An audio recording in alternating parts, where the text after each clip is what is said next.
तो मित्र सिंधु जी बोरकर, इनका भी मैं पुनः करता हूँ, साधुवाद देता हूँ।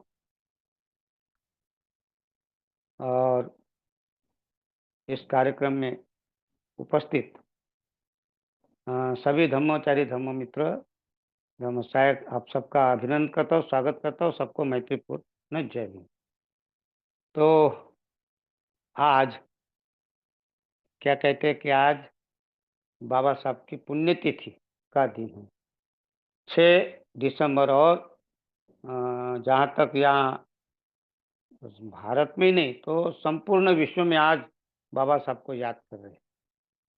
और इसलिए सभी जगह कार्यक्रम होने के कारण सभी लोग आज व्यस्त हैं और हर जगह कार्यक्रम है। और त्रिरत्न बौद्ध महासंघ के प्रत्येक केंद्र में कार्यक्रम हो रहे हैं। तो आज का दिन व्यस्त है और इसलिए ये बड़ी अच्छी बात है, खुशी की बात है कि आज बाबा साहब को कितना याद किया जा रहा है। और आज ऐसा कहते हैं, पाँव तो बहुत देखे मगर बुद्ध जैसे पाँव नहीं। पाँव तो ऐसे बहुत देखे मगर बुद्ध जैसे पाँव नहीं। और छाया तो ऐसी बहुत देखी मगर पीपल जैसी छाव नहीं। पाँव तो ऐसे बहुत देखे मगर बुद्ध जैसे पाँव नहीं। छाया तो बहुत देखी मगर पीपल जैसी छाव नहीं। गाँव तो ऐसे बहुत देखे मगर महू जैसा गाँव नहीं। और राव तो ऐसे बहुत देखे मगर मेरे भीमराव जैसा राव नहीं। ऐसे बाबा साहब भीमराव, इनको मैं शत शत नमन करता हूँ। और आज सही मायने से उनका पुण्यतिथि का दिन है और हम सभी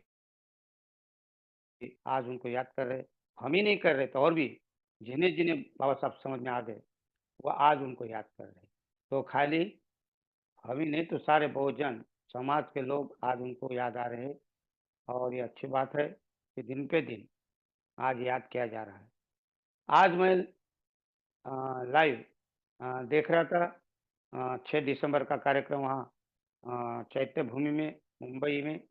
और इतने सारे लोगों की भीड़, और एक से भीड़ में उसमें बाबा साहब के वो चैत्य भूमि जाकर दर्शन करने के लिए लोगों की कहाँ-कहाँ से लोग आ गए। सारे राज्यों के, देशों के, अर्थात लोग वहाँ इकट्ठा हुए हैं, बाबा साहब को याद कर रहे हैं। कोई-कोई 1 दिसंबर से लोगों का आना-जाना शुरू हो गया है और रोज़ इतनी भीड़ हो रही है वहाँ। और आज तो 6 दिसंबर है। तो कुछ लोगों की इंटरव्यू जब वहाँ ली, पत्रकारों ने, वार्ताहरों ने, जो ये जो अपना वीडियो समाचार चलाते हैं, मीडिया वाले लोग, तो वो इंटरव्यू ले रहे हैं, तो उसमें ऐसा सामने आया है कि लोग जब तक बाबा साहब के उस चैत्य भूमि का दर्शन नहीं होगा तब तक हम लोग रुकेंगे। चाहे हमारा आज नंबर लग जाए या कल नंबर लगे, कोई बात नहीं, हम लोग रुकेंगे, हम चैत्य भूमि का दर्शन करके ही जाएँगे। इतनी लोगों की श्रद्धा उमड़ पड़ी है आज। और सारे अ, हमारे भारत के अनेक राज्यों से लोग आए हैं। कर्नाटक के लोग आ गए हैं। हाँ, उनका उनके ने बताया कि 50, और वो मैं देखा हूँ जो जो लोग थे वो नौजवान लोग थे, युवा लोग थे। और युवा लोग देखकर मुझे बहुत खुशी हुई कि आज युवा को भी बाबा साहब समझने आ रहे हैं। तो ये बहुत बड़ी बात हमारे लिए, भविष्य के लिए बहुत अच्छी बात है, क्योंकि युवाओं को की हमें ज़रूरत है। और सभी मैं युवाओं को देख रहा था वहाँ और मैं गदगद हो गया हूँ। कर्नाटक, जिनको भाषा नहीं आती, जिनको बोलना नहीं आता, हिंदी नहीं आता, मराठी नहीं आता, अंग्रेजी भी नहीं आता, थोड़ा-थोड़ा टूटा भी आता होगा, लेकिन वो अपनी भाषा में ही जो बता रहे हैं। और उनका जो उत्साह देखकर, उनके चेहरे में जो रौनक देखकर कि बाबा साहब उनके अंदर हृदय में कितना उनका लगाव बाबा साहब के प्रति लगा है, ये मैं देख रहा था। और ऐसे वही नहीं, बहुत से लोग वहाँ, ऐसा देखा मैंने, जो वहाँ पुलिस डिपार्टमेंट लोग हैं, पुलिस डिपार्टमेंट में अच्छे ओहदे पर होंगे, इंस्पेक्टर होंगे या और भी उससे और बड़े पद पर होंगे। उन लोग वहाँ आकर अपने परिवार सहित आकर वहाँ बाबा साहब को नमन कर रहे, वंदन कर रहे।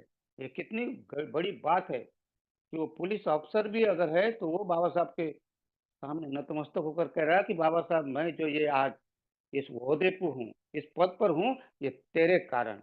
और इसीलिए ऐसे लोग भी मैं वहाँ देखा हूँ कि पुलिस लोग भी वहाँ अपना नमन कर रहे, नतमस्तक हो रहे हैं। और उनके परिवार सहित, एक नहीं परिवार सहित, बाल-बच्चे सहित, पत्नी सहित सभी लोग अपने यहाँ आ रहे हैं और कितनी बड़ी बात है। तो ये कुछ लोग अगर देखें तो सामाजिक प्रतिष्ठित लोग भी आ रहे हैं, देख रहे हैं वहाँ हम लोग। और वहाँ सफ़ेद वस्त्रधारी में बहुत से लोगों को देखा। और ये माहौल देखकर ऐसा लगा कि सही में बाबा साहब, और क्या कहते हैं कि बाबा साहब तेरा मिशन अधूरा। लेकिन मुझे ऐसा लगता है कि खाली ये पुण्यतिथि या जयंती या धम्मचक्र प्रवर्तन दिन के दिन ही हम ये दिखाते हैं, तो अगर ये ऐसा रोज ही अगर ऐसा रहा हमारा सब समर्पण, है ना? अगर वहाँ आते, एक ने तो बहुत ही अच्छा बोला वहाँ, बोले खाली लोग दिखावा करते, बोले आते, हाँ, और कुछ लोग नेता लोग की बात किया उन्होंने। अरे नेता लोग की बात की है उन्होंने, क्या कहते हैं कि आजकल के नाम लेकर लिया उसने। बोले इन लोग खाली दिखावा करते। अरे वो दिखावा करते, लेकिन आप जो बता रहे हो, आपकी अच्छी बात है, बहुत अच्छी है, लेकिन आप क्या कर रहे हो? आप कितने लोगों को ला रहे हो? आपने धम्म का प्रचार या बाबा साहब का प्रचार कितना किया है? ये भी तो देखना है ना। प्रत्येक हर आदमी ने अपनी ज़िम्मेदारी लेना चाहिए। और अगर हर आदमी अपनी ज़िम्मेदारी लेता है, तो निश्चित ही ये जो आज का दिन है, या धम्मचक्र प्रवर्तन का दिन है, या बुद्ध जयंती हो, या बाबा साहब की जयंती हो, पुण्यतिथि हो, ये जो हम अपना सैलाब, अपना ये जो मास, अपना जो भीड़ जमाव दिखा देते, ऐसा अगर हर कार्य में, जैसा कि ईवीएम मशीन का अगर विरोध करना है, तो हम ही अगर अगर विरोध किए, तो हम दूसरों के भरोसे रहते हैं, हैं? तो ईवीएम के लिए अगर ऐसे इकट्ठा आकर सभी आ गए सभी, तो कितना अच्छा होगा, हाँ? और हम ही लोग एक दिन के लिए खाली बोलते हैं, बाकी फिर हम अपने नेताओं को हम दोष देते कि हमारे नेता ऐसे, हमारे वो नेता ऐसे, और दूसरे लोग ऐसे, ये तो हम बोलते रहेंगे। लेकिन मुझे लगता है कि हमें बाबा साहब के एक दिन याद नहीं करना है। अब मैं देखा सारे तरफ सफ़ेद कपड़े में, फिर अन्य दिनों में कपड़े की ज़रूरत नहीं पड़ती। जयंती के दिन पड़ेगी, बुद्ध जयंती के दिन पड़ेगी, बाबा साहब के जयंती के दिन पड़ेगी, या धम्मचक्र प्रवर्तन हुआ था उस दिन। तो ये 4 ही दिन है क्या? हमें तो सफ़ेद कपड़े पहनना अच्छी बात है। बाबा साहब का ये हमें दिया हुआ एक अच्छा मंत्र है कि सफ़ेद कपड़े आकर दीक्षा लीजिए, वंदना करिए पूर्णिमा के दिन, ठीक है? लेकिन उसका सफ़ेद कपड़े में अगर यहाँ आज हम आए हैं और घर गए, तो घर जाने के बाद हम दूसरे दिन से समाज को क्या देते हैं? हम घर में ही क्या देते हैं? हम यहाँ से जाने के बाद लड़ाई झगड़ा करते घर में, वाद-विवाद करते, समाज के साथ वाद-विवाद करते, बुद्ध विहार में भी नहीं जाते और कोई कार्यक्रम में नहीं जाते। तो ये सफ़ेद कपड़े पहनकर हम, 1 दिन के लिए पहनकर हम क्या करते हैं? सफ़ेद ही कपड़े नहीं, नीले कपड़े भी पहनते हैं। तो हम अगर कपड़े पहनकर आते हैं तो काहे के लिए है? इसका मा इसका क्या मायने क्या है इसका? क्यों सफ़ेद कपड़े क्यों पहनते हैं? बाबा साहब ने क्यों कहा? बाबा साहब ने क्यों कहा? तो ये अगर हम ध्यान में रखते हैं, और सफ़ेद कपड़े का जो संदेश है, वो अगर हम साथ में ले जाते, घर में लड़ाई झगड़ा करना, घर में जाकर लड़ाई करते हैं। बाबा साहब के बारे में तो बहुत सारे शेर शायरी कर सकते हैं हम लोग। आज अगर देखा जाए तो क्या बोलते हैं बाबा साहब के बारे में, अगर हम चिंतन करें तो बहुत कुछ दिया बाबा साहब ने हमको, है ना? तो क्या-क्या दिया हमें बाबा साहब ने? हमें बाबा साहब ने अ, संविधान के माध्यम से हमें बहुत कुछ दिया है। अगर संविधान नहीं दिया होता, संविधान इतना अच्छा नहीं लिखा। संविधान के बारे में बहुत सारे लोगों को अटकलें हैं, किसने लिखा, क्या लिखा, कैसा है? संविधान के बारे में भी, और संविधान के कितने मेंबर थे, क्या थे, क्या काम किया। और इसमें संविधान अगर इतना अच्छा बाबा साहब ने दिया नहीं होता, तो निश्चित है हमारी क्या दशा होती हमें पता है। मैं यहाँ आपके सामने बोल नहीं पाता। इसलिए कहते हैं कि रुतबा मेरे सर को तेरे संविधान से मिला है। रुतबा मेरे सर को तेरे संविधान से मिला है। ये इज्जत, ये सम्मान तेरे संविधान से मिला है। औरों को जो भी मिला होगा, मुकद्दर से मिला होगा, मगर मुकद्दर भी मुझे तेरे संविधान से मिला है। तो सब कुछ संविधान से मिला है, ये बोलते हैं, ठीक है, हम बोलते हैं, लेकिन बाबा साहब का ज अगर सही मायने से अगर बाबा साहब को हम याद करना है, बहुत सारी जयंतियाँ मना रहे हैं पूरे भारत में, और ये मनाना भी चाहिए। लेकिन बाबा साहब ने जो हमें देकर गए, उसका क्या? बाबा साहब का जो ऐसा कार्यक्रम था, बाबा साहब का दीक्षा का कार्यक्रम था 14 अक्टूबर का। तो उसके पहले बाबा साहब तैयारी कर रहे थे, बैठे थे बाहर पहले दिन। तो लोगों का तांता लगा था बाबा साहब का दर्शन करने के लिए। बाबा साहब के पास में लोग आ रहे, बाबा साहब पेपर पढ़ रहे थे, अखबार पढ़ रहे थे, और अखबार पढ़ रहे लोग आ रहे, उनके पैर के पास फूल रख कर जा रहे और प्रणाम करके जा रहे। बाबा साहब को याद ही नहीं कि कौन क्या कर रहा, अखबार पढ़ रहे, और लोगों का तांता लगा, हाँ, कि बाबा साहब के सामने फूल, फूलमाला और दर्शन करके। अब उनकी नजर गई बाबा साहब की, अखबार पढ़ते, क्या हो गया ये? तो देखता है ढेर सारा फूलों का ढेर, मालाओं का ढेर, फूलों की मालाओं का। और फिर एक आदमी जैसे आ गया, फूल माला डालकर ऐसा फूल रखता ही है और प्रणाम करता है, तो बाबा साहब के पास में छड़ी थी, लकड़ी थी उनके पास, वो एक लकड़ी मारी उस, जैसे मारी तो सब भाग गए, फिर धीरे धीरे धीरे भागे। तो पत्रकार थे वहां, पत्रकार ने कहा बाबा साहब को, पत्रकार क्या कहता, पत्रकार बाबा साहब नहीं कहता था, कहते अम्बेडकर कहता है। यही तो फर्क है ना, हम में और दूसरे लोगों में। बात छोटी सी नहीं है, हमारे से मुख से निकलेगा शब्द तो बाबा साहब ही कहेंगे, हम डॉक्टर बाबा साहब ही कहेंगे।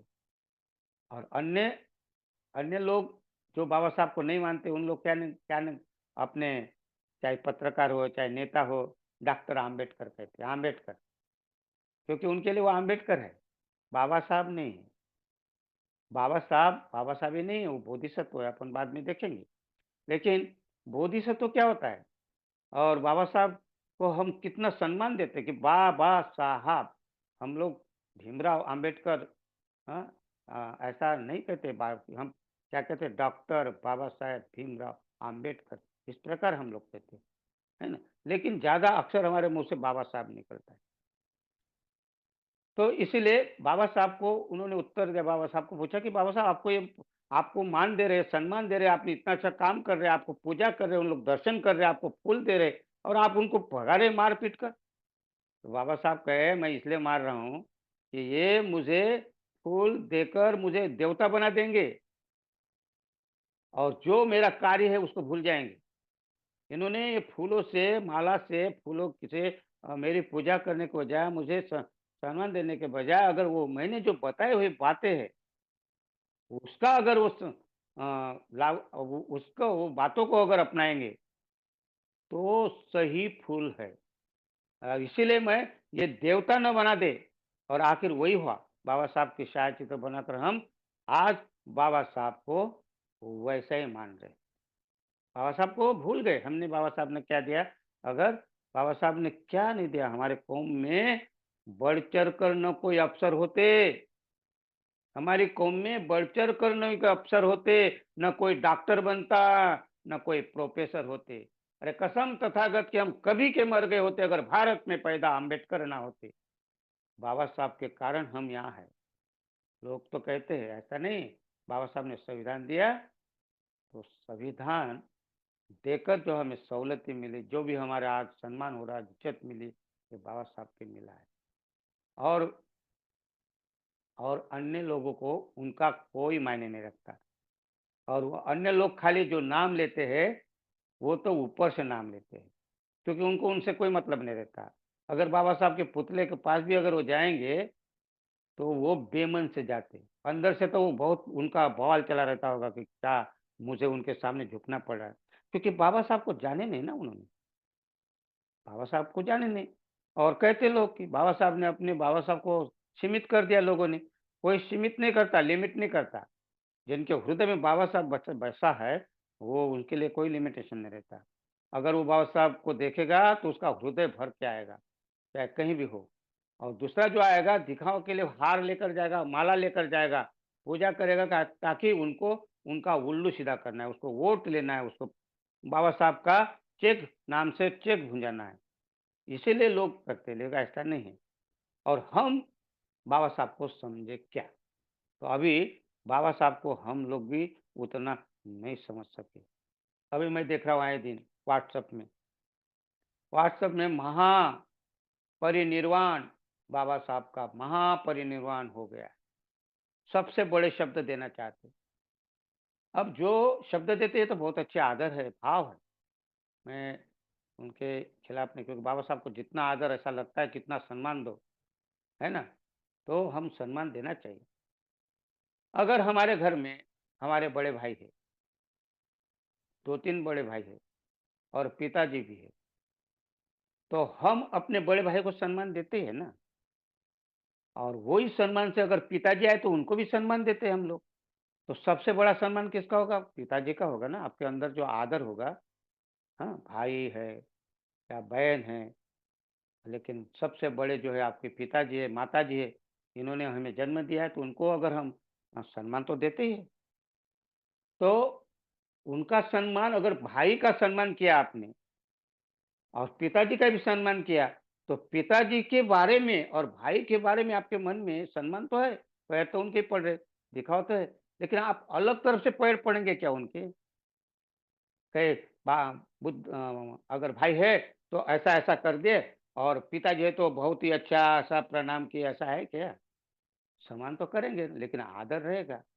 ऐसे ही बाबा साहब का हम आदर करते हैं, लेकिन कौन-सा शब्द बाबा साहब को लगाना है, ये हम भूल जाते हैं। और इतने बेध्यानी है, बेहोशी है ना। सम्मान देना है, यही ध्यान में रखना नहीं है कि शब्द का अर्थ क्या है, ये भी तो पता नहीं चलना चाहिए। और इसलिए महापरिनिर्वाण, और ये शब्द हमें कम से कम बौद्ध होने के कारण हमें किसको लगाना चाहिए, किसको नहीं लगाना चाहिए। हाँ, बाबा साहब स्वयं स्वयं बाबा साहब जब दीक्षा लेते हैं तो पूज्य उबाखिन चंद्रमणि को प्रणाम करते हैं ना। और जब त्रिशरण ग्रहण करते हैं तो वो अपने पैर में तकलीफ है, बैठ नहीं सकते, घुटने के बल पर वो पंचांग प्रणाम नहीं कर सकते बाबा साहब। लेकिन उस समय बाबा साहब ने पंचांग प्रणाम किया बुद्ध को, धम्म को, संघ को 3 बार पंचांग प्रणाम किया। देखिए अपने सारे उस समय दुख दर्द को भूल गए, बाबा साहब ने बुद्ध को सम्मान दिया। बाबा साहब स्वयं कहते हैं कि मेरे गुरु है। मेरे कौन गुरु है? बुद्ध गुरु है। अब गुरु है तो बड़े होंगे कि छोटे होंगे? बड़े होंगे। तो हम महापरिनिर्वाण शब्द खाली बुद्ध, सम्यक संबुद्ध को लगता है। और ये हमें पता होने के बाद भी हम अपने सम्मान के नाम से बाबा साहब पर क्या, बाबा साहब बहुत बड़े हैं। उनको भी बाबा साहब बहुत बड़े हैं। बाबा साहब को जो हम भारत रत्न कहते हैं ना, भारत रत्न नहीं, वो कचरे कचरे के समान डिग्रियां दिए है, वो उपाधियां दी है। भारत रत्न किसी को भी दिया है, वो भारत रत्न की कोई वैल्यू नहीं है। बाबा साहब से तो सबसे बड़ी उपाधि बाबा साहब को मिली है, बोधिसत्व। ये बोधिसत्व छोटी डिग्री नहीं है। ऐसा ही नहीं समझना बोधिसत्व बोले तो बहुत छोटा होता है। भारत रत्न बड़ा है या विश्व रत्न बड़ा होता है, नहीं है। बोधिसत्व, बुद्ध को भी बोधिसत्व कहते हैं। तो बोधिसत्व क्या होता है? बुद्ध को आपने अगर किताब पढ़े होंगे, थीग नॉथ हैन ने लिखा हुआ, जहां जहां चरण पड़े गौतम के, इसमें वो बोधिसत्व कहते हैं बुद्ध को। और बोधिसत्व है ही, ये मामूली शब्द नहीं, हमें थोड़ा समझ आना चाहिए उसका। बोधि का अर्थ होता है ज्ञान, बुद्धत्व। और सत्व का अर्थ होता है प्राणी। तो सत्व का अर्थ होता है पानी। प्राणी माने सभी प्राणी मात्र।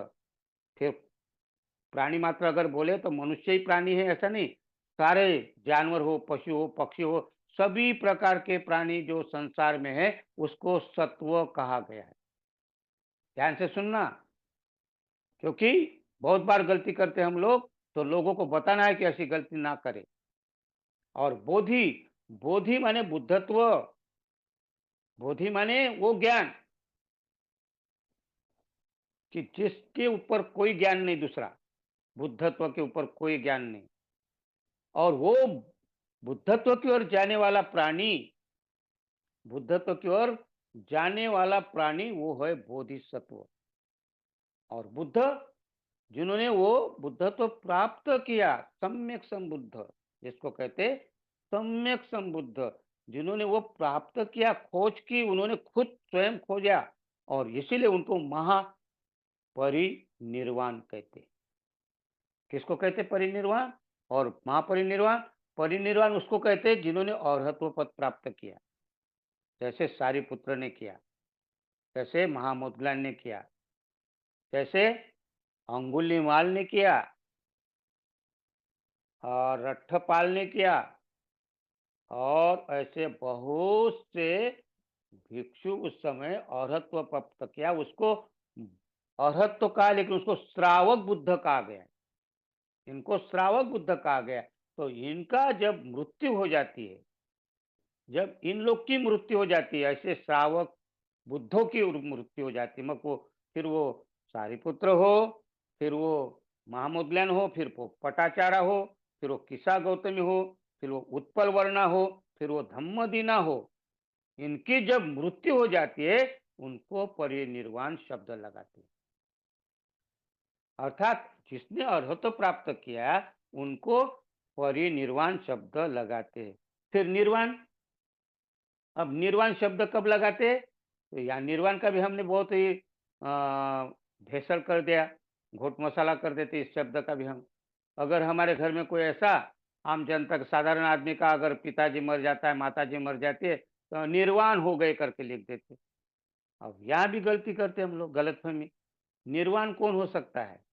किसको लगाया? किसी को भी लगाते। कोई एक आधा नेता मर जाता है तो उसको भी निर्वाण लिखा देते। तो उनको निर्वाण हुआ ही नहीं, तो उसको निर्वाण कैसे लगाएंगे? तो निर्वाण का भी अर्थ हमें पता नहीं। निर्वाण यानी हम लोग साधारण मरण समझ जाते, निर्वाण माने मरण नहीं है। ये भी गंभीरता से, ध्यान से इसको सुनिए कि निर्वाण ये मरने के बाद में नहीं होता है प्राप्त। निर्वाण मरने के बाद में प्राप्त नहीं कर सकते। कब कर सकते? जीवित है, जब तक हम जीवित रहते, जीवित में, हाँ, हयात में, जीवंत रहते हुए निर्वाण को प्राप्त करते हैं। और जिसने ऐसे जीवित रहते हुए निर्वाण प्राप्त किया, उसकी अगर मौत होती है तो उसको परिनिर्वाण कहते हैं। देखिए, लेकिन हम गलतफहमी में पड़े रहते, किसी को परिनिर्वाण लगा देते, किसी को महापरिनिर्वाण लगा देते। अब बाबा साहब की बात है, बोधिसत्व, ये बोधिसत्व है। अब बोधिसत्व क्या है? अब यहाँ भी बड़ी एक असमंजस है। अब बोधिसत्व क्या करता है? बोधिसत्व के बारे में कुछ अटकलें है। जब कोई अरहत होता है, अरहत यानी बुद्ध, श्रावक बुद्ध होता है, और अरहत का अर्थ होता है कि अब उसका जन्म होने वाला नहीं, अब उनका जन्म होने वाला नहीं। क्योंकि उसने सारे अपने क्या किए? राग द्वेष मोह को नष्ट कर दिए, काम तृष्णा भव तृष्णा वियोग तृष्णा नष्ट कर दिए, है ना? क्या बोलते, आश्रव जिसको कहते हैं वो नष्ट हो गए। तो जिनके आश्रव नष्ट हो गए, का तृष्णा नष्ट हो गई, राग द्वेष नष्ट हो गया, ऐसे आदमी जीवंत रहते हुए, जीवित रहते हुए इसको राग रहित हो सकता है, द्वेष रहित होता है, और अज्ञान रहित होता है, तो उसको हम कहते हैं निर्वाण प्राप्त किया। अब उसका फिर से जन्म नहीं होगा, नष्ट नहीं होगा। वो बोलते हैं ना, अनेक जाति संसारं संधि विसंग, बार बार बार बार मैं जन्म लेते रहा, बुद्ध कहते हैं ना। अब मेरा जन्म नहीं होगा, अब मैंने तेरे जन्म होने वाली कड़िया को नष्ट कर दिया, अब दोबारा मेरा जन्म नहीं होगा, दोबारा मैं अब ये दुख में नहीं आ सकता, मेरी सारी तृष्णा नष्ट कर दिया, छिन्न भिन्न कर दिया। अब इस शरीर का दोबारा कहीं भी निर्वाण नहीं हो सकता। तो औरत का भी ऐसा है, अरहत ने निर्वाण प्राप्त करने के बाद उसका फिर से जन्म नहीं होता, क्योंकि उसने सारी कड़ियां खत्म कर दी, निर्वाण प्राप्त किया। अर्थात अगर जिसने निर्वाण प्राप्त किया उसकी अगर मौत हो जाती है तो उसको खाली परिनिर्वाण शब्द लगाते, परिनिर्वाण। लेकिन जो सम्यक संबुद्ध होते हैं, अब सम्यक संबुद्ध में कौन होते हैं? श्रावक बुद्ध होते कि जो औरत को कहते हैं श्रावक बुद्ध। तो जिन्होंने बुद्ध से शिक्षा ली, अगर बुद्ध की जो शिक्षा धम्म जिसको कहते हैं हम, धम्मं शरणं गच्छामि, ये धम्म के अनुसार वो शिक्षा ग्रहण के बुद्ध के तरफ से आई हुई शिक्षा से वो आचरण करते करते वो औरत प्राप्त किया है, उसको श्रावक बुद्ध कहते हैं। लेकिन सम्यक संबुद्ध ये तो स्वयं खोजी है, इनके कोई गुरु नहीं है, ये स्वयं उन्होंने खोज किया है और खोज कर कर उन्होंने बुद्ध तो प्राप्त किया, उन्होंने कोई उनका गुरु नहीं दूसरा कोई, स्वयं उन्होंने खोज किया है। तो ऐसे स्वयं खोजने वाले को क्या कहते हैं? सम्यक संबुद्ध। और सम्यक संबुद्ध का अर्थ क्या होता है? तीन शब्द है, सम्यक संबुद्ध, तीन शब्द है। और ये सम्यक माने योग्य, ठीक, इसमें कोई गलती नहीं, चूक नहीं, कोई गलती नहीं। सम्यक माने कोई गलती नहीं, सम्यक अपन कहते हैं ठीक ठीक, योग्य। तीन प्रकार है, देखिए क्या है, तीन प्रकार होते, योग्य, योग्य दृष्टि, अयोग्य दृष्टि, योग्य दृष्टि, है ना। और उसके पहले कौन सी दृष्टि है? एक अयोग्य दृष्टि के पास में अच्छी दृष्टि है, अच्छी दृष्टि है। और उसके बाद अच्छी दृष्टि के बाद में योग्य दृष्टि है। तो योग्य दृष्टि के ऊपर कोई नहीं। तो उदाहरण समझने, अयोग्य दृष्टि माने, अयोग्य दृष्टि का मतलब कर्मकांड करना, मिथ्या दृष्टि जिसको हम कहते हैं, पूजा पाठ करना, नवस करना, गंगा स्नान करना, ये अयोग्य दृष्टि हो गई, है ना। अकुशल दृष्टि कहते हैं इसको। और अच्छी दृष्टि माने, अच्छी दृष्टि का अर्थात अभी कार्यक्रम निर्माण का कार्यक्रम लेना, जैसे कि अभी आज कार्यक्रम जगह जगह में हो रहे हैं, बाबा साहब को याद कर रहे, जगह जगह में कार्यक्रम हो रहे। और बहुत ही अच्छा लोगों ने आज कार्यक्रम आयोजन किया। लेकिन ये योग्य दृष्टि नहीं, ये है अच्छी दृष्टि है, अच्छे कर्म है ना। लेकिन कुशल कर्म नहीं है, अच्छी दृष्टि है लेकिन ये योग्य दृष्टि नहीं है। क्योंकि यहाँ हो हल्ला होगा, हाँ, लोग प्रवचन देंगे, ऐसा किया बाबा साहब ने, वैसा किया बाबा साहब ने, इतना बाबा साहब ने ये किया, संविधान लिखा, कालाराम का सत्याग्रह किया, महाट का सत्याग्रह किया, और ऐसा बताएंगे। वो जो जो बातें हैं वही बताएंगे। और हाँ, बहुत अच्छा कार्यक्रम हुआ, लोगों को जमा किया, खीर प्रदान किया, हाँ, खाना खिलाया और जय जयकार किया। ये अच्छी दृष्टि है, इससे माप दिखाई देता है कि हम लोग बाबा साहब के कितने श्रद्धावान हैं। लेकिन ये अच्छी दृष्टि है। योग्य दृष्टि कौन सी है? कि जिस से कुछ प्रवचन के अनुसार 10 लोग रहे, 20 लोग रहे, 50 लोग रहे, 5 लोग रहे, लेकिन वहां कुछ प्रवचन से किसी का विकास हो सकता है। जैसे धम्म शिविर है, धम्म वर्ग है, यहाँ बैठकर अगर कोई बात को समझा कर उसके माइंड में बैठकर वो आचरण करने लगता है, उसको योग्य दृष्टि कहा गया। योग्य दृष्टि माने ध्यान करना, योग्य दृष्टि माने आचरण से निर्माण करते हैं हम। तो योग्य दृष्टि माने क्या है? ऐसे सम्यक संबुद्ध है। सम्यक संबुद्ध क्या है? सम्यक योग्य है, हाँ, ठीक ठीक है। और सबको समान समझते, कोई भेद नहीं करते। वो हम भेद करते हैं, हाँ, ये छोटा है, ये बड़ा है, हाँ, चेयरमैन है, सचिव है, मैं कुछ भी नहीं हूँ। तो हम एक दूसरे को क्या करते हैं? हम सम में नहीं रहते। हम कार्य तो करते बुद्ध का, लेकिन हम कैटेगरी करते, ये मेरा दुश्मन है और ये मेरा दो मित्र है, हाँ, ये मेरा भाई है, हाँ, ये मेरा पड़ोसी है। हम भेद करते हैं और उसके अनुसार हमारा स्वभाव बनता है और वो स्वभाव से ही हम कार्य करते हैं। बुद्ध का स्वभाव बुद्ध का स्वभाव ऐसा नहीं है। बुद्ध अंगुलीमाल को देखेंगे तो भी उनको उतना ही मैत्री देंगे, सारी पुत्र होंगे उनको भी उतनी मैत्री देंगे।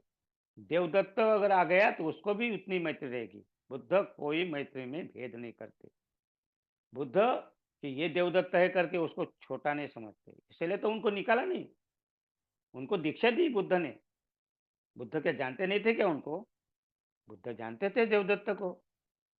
बुद्ध को 8 विद्या थी प्राप्त, 8। और हमें ऐसा लगता है कि बुद्ध जा रहे और लोग कह रहे अरे उधर मत जाओ, डाकू अंगुलीमाल है। हमें लगता है कि डाकू अंगुलीमाल है, भगवान उधर मत जाइए। लेकिन बुद्ध को मालूम है कि अंगुलीमाल को आज बदलना है। तो बुद्ध को मालूम रहता है, देवदत्त का भी मालूम था बुद्ध को। लेकिन उसके कर्म थे वो। बुद्ध उसके कर्म को बुद्ध थोड़ी अपने ऊपर लेंगे। वो कर्म के अनुसार उनको चांस देते हैं कि अगर आता है, अगर अच्छा होता है तो ठीक है, नहीं तो कर्म ही ताड़ आएंगे उनके। तो बुद्ध ने उसका भी भेद नहीं किया। भेद अगर करते तो बुद्ध ही पीछे चले जाते ना। फिर बुद्ध का क्या बुद्धत्व का मतलब? इसीलिए सम कहा गया, वो भेद नहीं करते। जिस प्रकार फूल सुगंधित होता है, पौधा सुगंधित होता है, फूल, तो वहां फूल का पौधा लगाए, फूल लगे, सुगंधित फूल लगे, और वहां उस फूल के पास से अगर कोई आदमी डाकू जाता है तो फूल कहता है कि मैं तेरे को सुगंध नहीं दूंगा। राजा जाता है तो राजा को ही सुगंध उतना ही देता है, डाकू जाता है उसको ही सुगंध देता है, गरीब जाता है, किसान जाता है, मजदूर जाता है, कोई भी जाता है, फूल ये भेद नहीं करता कि तू छोटा है या तू बड़ा है कि तुझे ज्यादा सुगंध दो ना। तो बुद्ध भी इसी को सम का है। बुद्ध कोई भेद नहीं करते। ऐसा बुद्ध संसार में खाली सम्यक संबुद्ध ही होता है। कभी कभी अरहत लोग होते हैं ना, भूल जाते हैं। कभी कभी बुद्ध, कभी कभी ये अरहत लोग होते हैं, श्रावक बुद्ध भी होते हैं, कभी कभी भूल जाते हैं। लेकिन सम्यक संबुद्ध नहीं भूलते। और इसलिए सम्यक संबुद्ध, और ऐसे सम्यक संबुद्ध की जब देह छोड़ देते हैं तो उनको खाली महापरिनिर्वाण कहा जाता है। और ये मिलिंद प्रश्न में आया है। आनंद को स्वयं कहते हैं कि जो चुंद का भोजन, आप अगर पढ़ेंगे मिलिंद प्रश्न में, तो चुंद को भोजन के भोजन देते हैं उस समय का। जब उनका भोजन के बाद में बुद्ध के वो बीमार पड़ते, ऐसा कहते, तो आनंद को कहते हैं आनंद, बुद्ध के 2 जो भोजन है बड़े महत्वपूर्ण है बोलते। एक भोजन बुद्ध तो प्राप्ति के पहले जिसको मिला है, जैसे सुजाता ने खीर दी थी, वो महत्वपूर्ण है, पुण्य है। और जो बुद्ध तो जो बुद्ध का महापरिनिर्वाण शब्द बताया यहाँ। बुद्ध क्या कहते हैं? जब बुद्ध सम्यक संबुद्ध का महापरिनिर्वाण होता है, उनको वो भोजन पुण्य पुण्य भोजन रहता है, पुण्य कर्म रहता है। तो वहां महापरिनिर्वाण शब्द है बुद्ध के मुख से। एक बार ऐसे ही आप अगर बुद्ध और उनके धम्म अपना दीघ निकाय, दीघ निकाय में एक चैप्टर ही है महापरिनिर्वाण लिखा, शब्द परिनिर्वाण नहीं लिखा है। उस चैप्टर का नाम ही महापरिनिर्वाण दिया है। और ये वहां से चलते आ रहा है महापरिनिर्वाण। उसमें एक कुक्कट कहते भी, एक उसमें पढ़ेंगे आप तो उसमें भी बहुत जगह परिनिर्वाण लिखा है, परिनिर्वृत्त लिखा है, परिनिवृत्त हो गए, परिनिर्वाण हो गए, ऐसा भी लिखा है। लेकिन एक जगह वहां लिखा है महापरिनिर्वाण हो रहे बुद्ध। तो महापरिनिर्वाण के बारे में हमें क्या है कि ये खाली सम्यक संबुद्ध को ही महापरिनिर्वाण कहते हैं। इसके नीचे जो लोग हैं, जो भी लोग हैं, बोधिसत्व हो या अरहत हो, श्रावक बुद्ध हो या प्रत्येक बुद्ध हो, इन लोगों को खाली परिनिर्वाण शब्द लग सकता है। महापरिनिर्वाण एक उनको हम सम्मान से दिया है। जैसे मैंने पहले कहा कि पिताजी को हम जो प्रणाम करते और भाई को भी प्रणाम करते, लेकिन माँ बाप को जब प्रणाम करते तो उस प्रणाम में हमारा जो माँ, हम क्या उनको जो आदर देते, भाई को भी आदर रहेगा। भाई का अगर बड़े भाई है तो उनका सम्मान कम नहीं होता। तो ये इसलिए मैंने उदाहरण दिया था। तो वहाँ महापरिनिर्वाण इस शब्द में हम लटके हुए हैं। हाँ, अभी भी मैं पूरे व्हाट्सएप में देखता, आप लोग भी देख रहे हो महापरिनिर्वाण महापरिनिर्वाण। जिनको पता नहीं,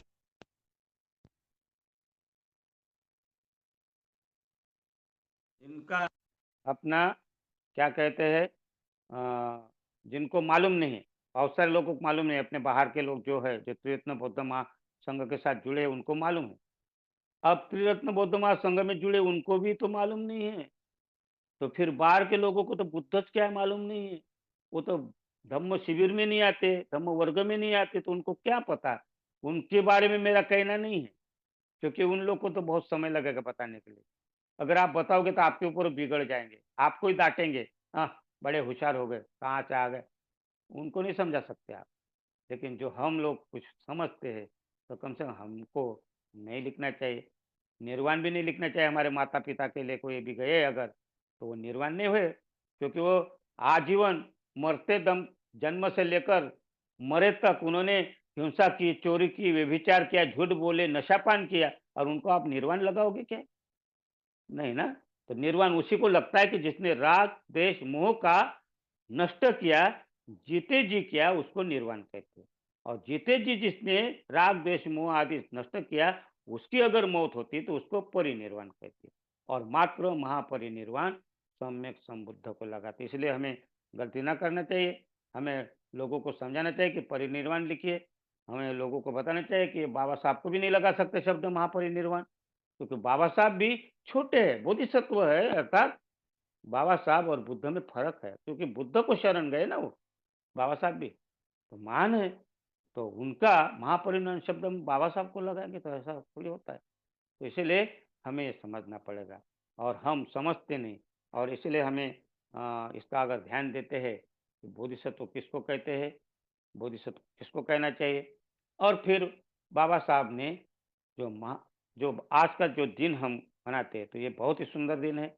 आज का उनके लिए हमें आज के दिन वंदना, श्रद्धांजलि और वहाँ कुछ प्रवचन का आयोजन करके लोग बाबा साहब ने जो किया है, उनको बहुत सारा किया है, ये तो हमें मालूम है। हम भाषण में कहेंगे बाबा साहब ने ये किया, बाबा साहब ने वो किया, बताएँगे, ये सबको मालूम है। मैं भी बताऊँगा महाट का ताल का सत्याग्रह बाबा साहब ने किया, महाट का ने वो कालाराम का किया, बाबा साहब ने लंदन में जाकर गोलमेज पर ये तो मैं भी बता सकता हूँ। तो इससे बताने से हमको तो मालूम है ना, जितने लोग आते हैं उनको भी मालूम है।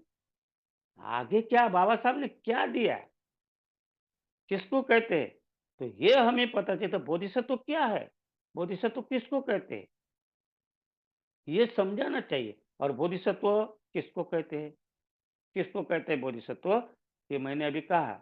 तो जब वो अरहत प्राप्त करता है, कोई आदमी अरहत्व प्राप्त करता है तो उस समय वो अरहत के पहले ही बुद्ध बनने के पहले वहां संकल्प करता है कि मैं बोधिसत्व का कार्य करूंगा, मेरे अरहत्व पद को, मेरे निर्वाण को मैं ढकेलता हूं आगे, मैं निर्वाण प्राप्त नहीं करूंगा अभी।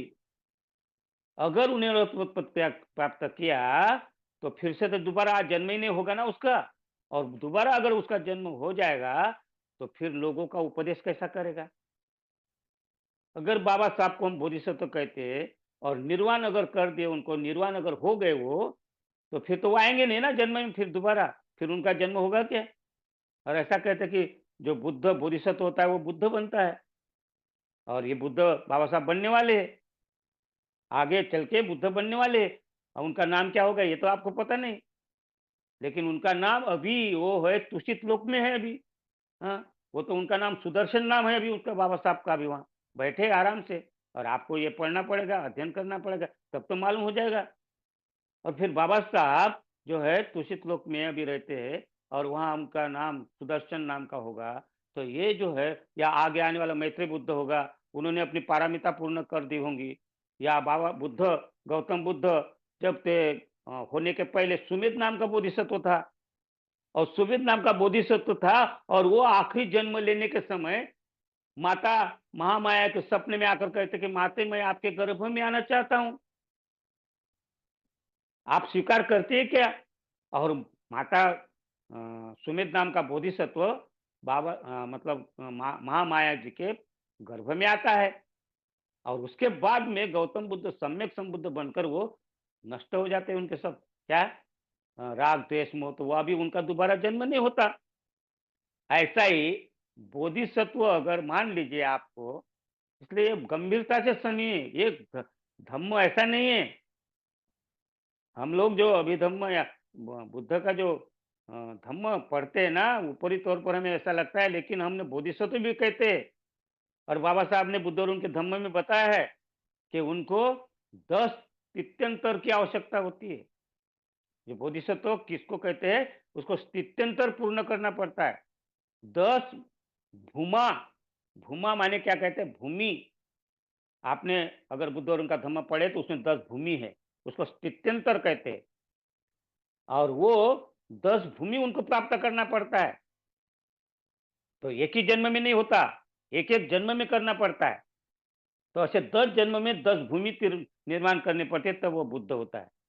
हम लोग को बाबा साहब ने खुद लिखा है उसमें, और उसमें पहली भूमि है आपको, आप अगर पढ़ेंगे जैसे अ बुद्ध तो ज्ञान हो गया, वो सारा धम्मचक्र प्रवर्तन के बाद में जब देखते तो वहाँ धम्मचक्र प्रवर्तन के पहले ही बुद्ध और उनके धम्म में दिया है कि 10 तीर्थंकर उनको पूर्ण करना पड़ता है, पारमिता को पूर्ण करना पड़ता है, ऐसा भी लिखा है। तो उसमें पहला तीर्थंकर है, पहली भूमि है। अब भूमि माने क्या है? तो भूमि उसको कहते हैं अदा। अदा जैसे कि एक एक्टर होता है, हीरो होता है। तो हीरो क्या करता है? उसको क्या कहते हैं अपन हीरो को? अरे वाह! ये बहुत अच्छा हीरो है। अमिताभ बच्चन बहुत अच्छा हीरो है। वो अदा निर्माण करता है। वो उसका अदा, अरे ये बहुत ही अच्छा एक्शन करता है। हाँ, उसको अदाकार बोलते हैं अपन, नहीं क्या? तो उसको जो भूमि का निर्माण करता है, तो वो भूमि का निर्माण करने को भूमा कहा है। ऐसे बुद्ध, एक प्रकार का बुद्ध क्या है? हीरो है, और वो अदा करता है अपना, एक-एक एक-एक भूमा प्राप्त करता है। तो पहली भूमि है, उसमें अगर आपने पढ़े होंगे मुदिता है ना? आप पढ़ते जाएँगे उसमें, तो उसमें मुदिता है, भूमि है, आपने पढ़े होंगे तो। ऐसे 10 भूमि है उसमें। जिसका नाम अगर एक-एक का प्रभाकारी भूमि है, अर्चिष्मती भूमि है ना? पहला है मुदिता, दूसरा है विमलता, तीसरा है प्रभाकारी, चौथा है अर्चिष्मती, पाँचवा है अभिमुखी, छठवा है पाँच छठवां, पाँचवा है सुदुर्जया, छठवा है अभिमुखी, सातवां है दुरंगमा, आठवां है अचल, नौवां है साधुमती, और 10वीं है धम्म मेघा। धम्म की वर्षा, धम्म की मेघा, ये 10वीं भूमि है। ये 10 भूमि एक-एक पारमिता में पूर्ण करना पड़ता है। दान पारमिता के साथ पहली भूमा अदा करना पड़ता है उनको, कलाकारी करना, एक्शन जिसको कहते हैं। हीरो को जैसे बोलते हैं ना, इसी प्रकार पहली जो भूमा है, मुदिता, ये दान पारमिता के साथ पूर्ण करते हो। दूसरी जो भूमा विमलता है, शील पारमिता के साथ में पूर्ण करते हैं। तीसरी जो भूमि है प्रभाकारी, ये शांत निष्क्रम्य के साथ में, नष्क्रम्य त्याग के साथ में पूर्ण करते हैं। चौथी जो अर्चिष्मती है, ये प्रज्ञा के साथ में करते हैं। और पांचवी है वीर्य के साथ में, पांचवी कौन सी है? सुदुर्जया, है ना? और छठवीं अभिमुखी, ये वीर्य के साथ में। और सातवीं है शांति, शांति के साथ में क्या है ये? छठवीं अभिमुखी।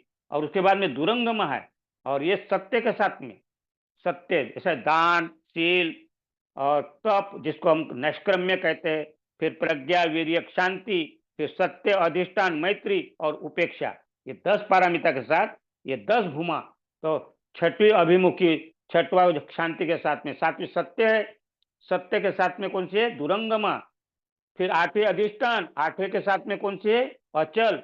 नवीं है साधुमती, साधुमती के साथ में मैत्री, और उसके बाद सत्य, अधिष्ठान, मैत्री और उपेक्षा, उपेक्षा यानी 10वीं भूमि पारमिता है। इस प्रकार ये अगर हम लोग पढ़ते हैं, इसके ऊपर चिंतन करते हैं, नहीं समझा कि इसके ऊपर वर्ग लेते हैं, शिविर में इसमें भाग लेते हैं, या इसके ऊपर चिंतन करके इसके विषय को लगाते रखते हैं, इसको अगर समझेंगे तो हम बोधिसत्व किसको कहते हैं धीरे धीरे समझ में आएगा। तो बोधिसत्व ऐसा ही नहीं बनता है। तो बोधिसत्व को संकल्प करना पड़ता है, कमिटमेंट करना पड़ता है। जैसे शांति देव कहते हैं ना, शांति देव क्या कहता है? वो इसमें क्या कहते हैं? अगर मुझे अकेले अगर मैं वो बुद्ध तो प्राप्त करूं, तो मैं अकेला उद्धार करके क्या करूंगा? ऐसा जीवन क्या करूंगा? अगर मैं मेरे साथ साथ और लोगों को भी उद्धार करूंगा, उनको भी अगर बुद्धत्व की तरफ ले जाऊंगा, तो मुझे आनंद होगा। जैसे सागर में जैसे लहरें चलती आनंद होता है, उस प्रकार मेरे अंदर भी आनंद होता कि मैं अकेला बुद्धत्व प्राप्त करके क्या करूं?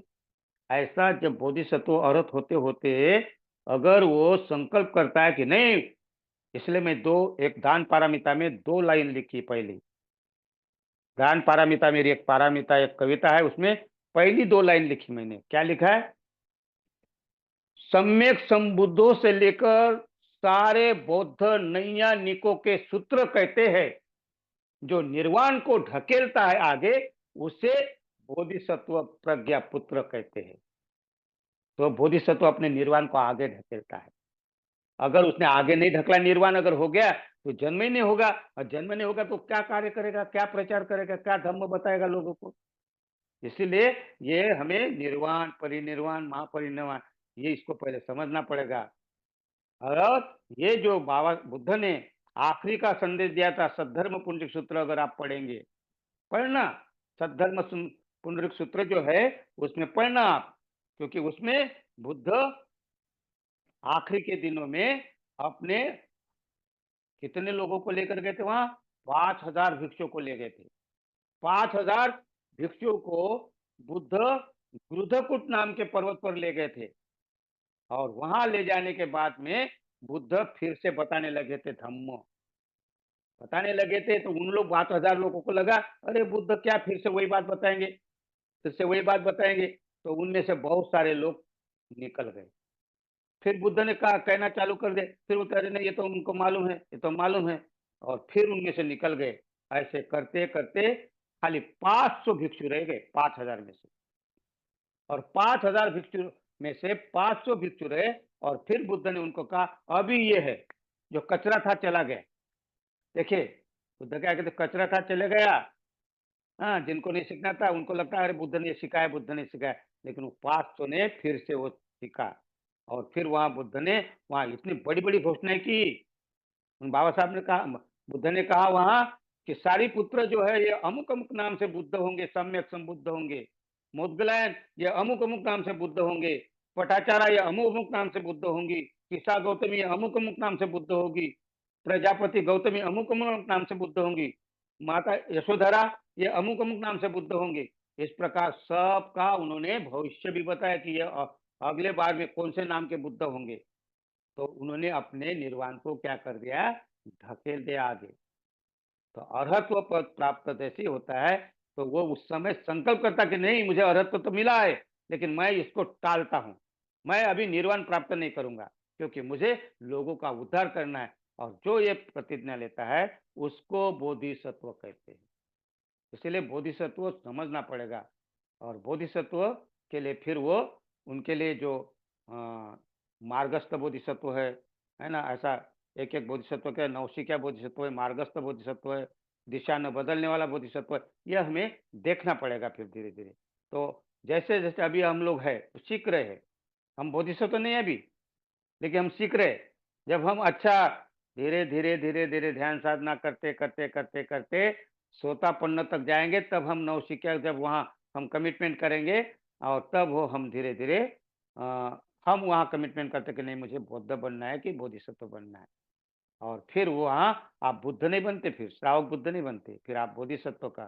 तो बोधिसत्व को भी आप छोटा नहीं समझना है। बोधिसत्व ये बहुत बड़ी डिग्री है।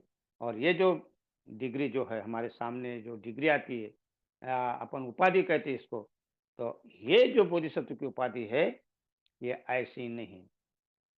एक चित्त दुखिता लोके, शांति देव क्या कहते हैं, एक चित्त दुखिता लोके, एक चित्त दुखिता लोके आत्म सर्वे सुखेच्छया, एक चित्त सुखिता लोके सर्वे अन्य सुखेच्छया। क्या तो लाइन में शांति देव बोधिचर्य अवतार में क्या संदेश देकर गए। और क्या कहते बोधिसत्व इसको कहा है, एक चित्त दुखिता लोके, अर्थात इस संसार में, शांति देव कहते हैं इस संसार में जो जो भी लोग दुखी है, वे इसलिए दुखी है कि अपने स्वार्थ के लिए लगे हुए हैं, अपना स्वार्थ सिद्ध करने के लिए लगे। ऊपर से बोलेंगे कि मैं ये काम करता हूँ, अच्छा काम करता हूँ, धर्म का प्रचार करता हूँ, ऐसा करता हूँ, लेकिन पैसा भी लेता हूँ। हाँ, स्वार्थ पहले सिद्ध करने के लिए, अपने पास में कुछ भी क्या नाम होना चाहिए, प्रतिष्ठा भी मिलना चाहिए, पैसा भी मिलना चाहिए, हम स्वार्थ सिद्धि के लिए लग रहे थे। हम भले ही ऐसा कहते कि हम बौद्ध है, लेकिन अगर हम कुछ बात आती तो हम घर परिवार को पहले देखते हैं, स्वयं का स्वार्थ पहले देखते हैं। और शांतिदेव कहते हैं कि जिसके मन में ये बात है, ऊपर से भला ही वो पोपोबंडा करता है, लेकिन वो बोधिसत्व नहीं है, वो धोखा दे रहा है, और इसलिए वो दुखी है, वो कहता है। शांतिदेव कहते हैं, स्वयं क्या कहते हैं कि वो स्वयं दुखी इसलिए है कि वो स्वार्थ में लगा है, अपने स्वार्थ में लगा है, इसलिए दुखी है। भलाई ऊपर से कितना भी कहे कि मैं ये करता हूँ, वो करता हूँ, मुझे ये याद है, मुझे 4 आर्य सत्य याद है, मुझे 10 पारमिता याद है, हाँ, मुझे सब ध्यान आता है। ये जो पोपगुंडा करता है, ये दुखी है, क्योंकि ये खाली करता नहीं, लोगों को बताने के लिए 4 आर्य सत्य एक ही दिन में बता देगा। सम्यक दृष्टि एक ही दिन में बता देगा, और सम्यक दृष्टि के हमको 2-2 साल लगते हैं। हमें 6-6 महीना लगता है सम्यक दृष्टि समझाने के लिए, और ये एक ही दिन में बता देगा आर्य अष्टांगिक मार्ग पूरा। तो ऐसा नहीं है, और इसीलिए कहते हैं एके चित्त सुखिता लोके सर्वे अन्य सुखिच्चया।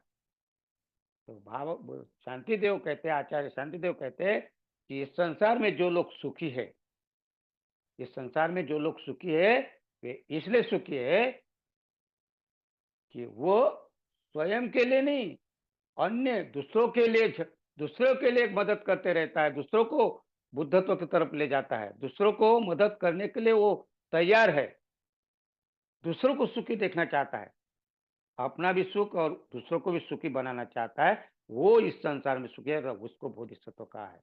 इसलिए शांतिदेव कहते हैं कि सुखी होने के लिए दूसरों को दुख देकर आप सुखी नहीं हो सकते। इसलिए धम्मपद में गाता है, पर दुख पधानेन यो अत्तान सुखम इच्छति। क्या कहते हैं? पर दुख पधानेन यो अत्तानो, अत्तानो माने स्वयं, सुखम इच्छति, सुख मिच्छति, स्वयं के सुख के लिए, मेरे सुख के लिए, मैं अगर सुखी हूं तो दूसरों को दुख देकर मैं सुखी होना चाहता हूं। पर दुख पधानेन, दूसरों दूसरों को दुख देकर सुखी होना चाहते हैं, तो वो कभी सुखी नहीं हो सकता, दुख में ही रहेगा। क्योंकि अगर आपके मुंह में स्वाद है और आप दूसरे के मछलियां मार रहे हो, मछलियां दूसरों को तड़प रही है, और लेकिन वो किस लिए मार रहे हो? अपने सुख के लिए, मेरे सुख मिलना चाहिए। मुर्गा काट रहे हो, वो पिक्चर चिल्ला रहा है, और आप अपने सुख के लिए उसको मार रहे हो, उसको दुख दे रहे हो। हाँ, ऐसा वो मुर्गा या बकरा या मछलियां नहीं है, संसार में ऐसा ही है।